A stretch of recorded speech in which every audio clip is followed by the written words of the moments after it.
মালিক জিজ্ঞাসা করে প্রতিদিন, বান্দা কি কারণে আমাকে ছেড়ে দিলা? হ্যাঁ,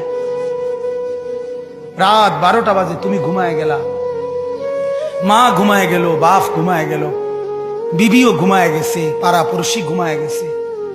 আল্লাহ বলেন, আমি তো ঘুমাই নাই বান্দা, আমিও তো ঘুমাই নাই। সারাদিনে আমিও তো জগৎটা পরিচালনা করছি, তবুও তো আমার কোনো ক্লান্তি নাই, আমি তো ঘুমাই নাই। কেন ঘুমাই নাই জানো বান্দা?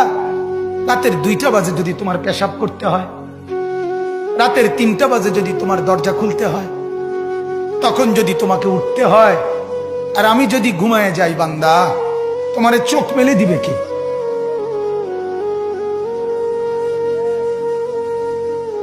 এই বাপ, চোখ মেলে দিবে কে?